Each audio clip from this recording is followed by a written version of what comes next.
What's up, Vikings? Coach Vaughn here to show you some steel mace training techniques for your 360. I call this the 4 Ps.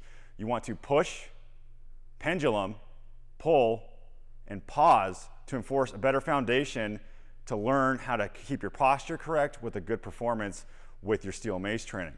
So getting right into it, you want to own this vertical stack position to own that push so you can launch it around your shoulder. You don't want to push it over your shoulder, or else your shoulders are going to shrug like this each time, and then you're going to start losing that space in your neck.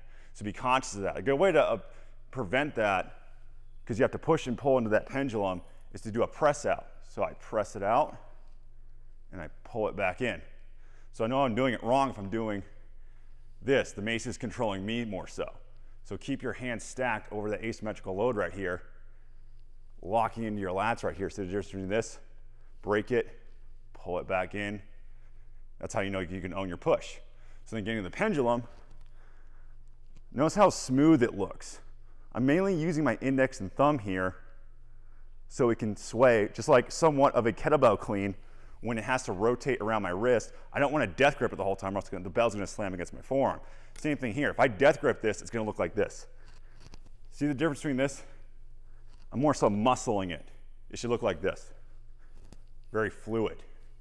So that pendulum needs to flow very smoothly to get a good 360. From there, you pull into your lats right here, the big muscle wings. A good corrective for that is if you hang a band over a high anchor point and then put your wrist around it, looping through, stand away from it, pull left to right like a 10 and 2, and resist going back so you're pulling with your lats there each time. It's a great corrective to get your lats more turned on for that pull position. So then lastly, just pause.